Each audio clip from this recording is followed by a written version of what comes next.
Je vous ai concocté un petit morceau pour débutants qui, je l'espère, va vous régaler.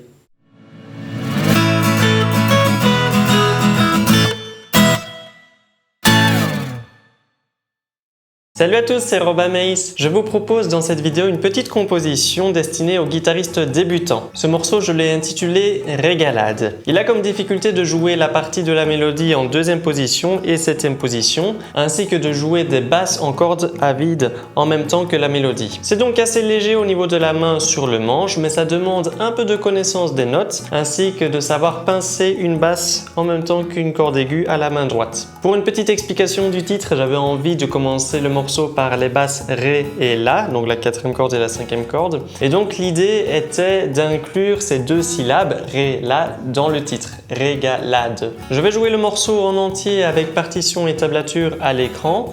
Vous pouvez accéder au PDF de cette partition sur mon site Tipeee ici. Et à la même occasion, il y a toutes les autres partitions de mes petites compositions qui y sont disponibles.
Si vous aimez le morceau, n'oubliez pas le petit pouce en l'air de soutien. Je vais expliquer 2-3 détails de la partition. Comme je l'avais annoncé plus tôt, il y a des passages en deuxième et en septième position.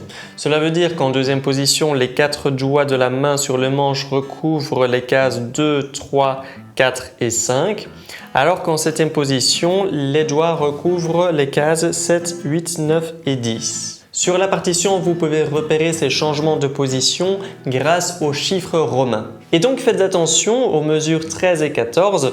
Malgré qu'il est possible de jouer les notes de la mélodie sur la première corde, ici je propose plutôt de rester en septième position et de jouer les notes de la mélodie sur la deuxième corde. Je vous montre vite un petit extrait.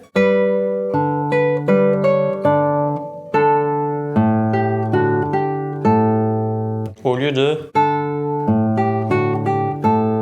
Un petit détail technique qui est très intéressant à travailler ici, c'est au niveau de la coupure des basses. Pour avoir un jeu un petit peu plus propre, c'est de faire attention que les vibrations des basses ne se superposent pas l'une à l'autre. Quand par exemple vous avez joué un Ré et que vous devez jouer un La, ce qui est intéressant de faire, c'est peut-être de jouer le La avec appui, de manière à ce que le doigt repose sur la quatrième corde et ainsi on coupe la résonance de la corde de Ré pendant que le La sonne. Inversement, si vous avez un La et que vous passez sur un Ré, tout de suite après avoir joué le Ré, essayez de poser rapidement votre pouce sur la cinquième corde afin de couper la résonance de la cinquième corde cette fois. Regardez bien mon pouce, je vais jouer les premières mesures du morceau.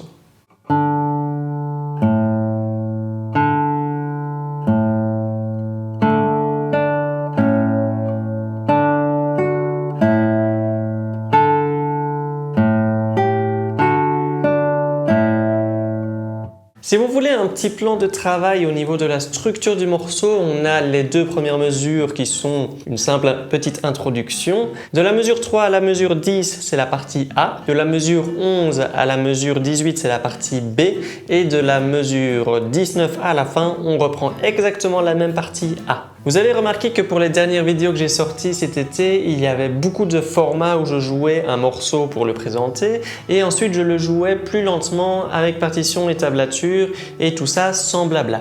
Ce format risque de revenir de temps en temps, notamment pour les morceaux pour guitaristes plus avancés ou intermédiaires, ne nécessitant pas forcément de commentaires pour donner des explications. Je pars du principe que pour jouer ce genre de pièces, il faut certaines connaissances, certaines bases qui ont normalement été acquises par l'apprentissage de pièces plus simples. N'hésitez pas à me donner votre avis là-dessus. Personnellement, ça me permet aussi d'alléger un peu la charge de travail concernant la réalisation de vidéos, car cela demande moins de préparation de texte, moins de montage, etc.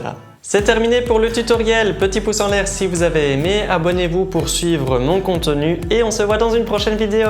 Ciao!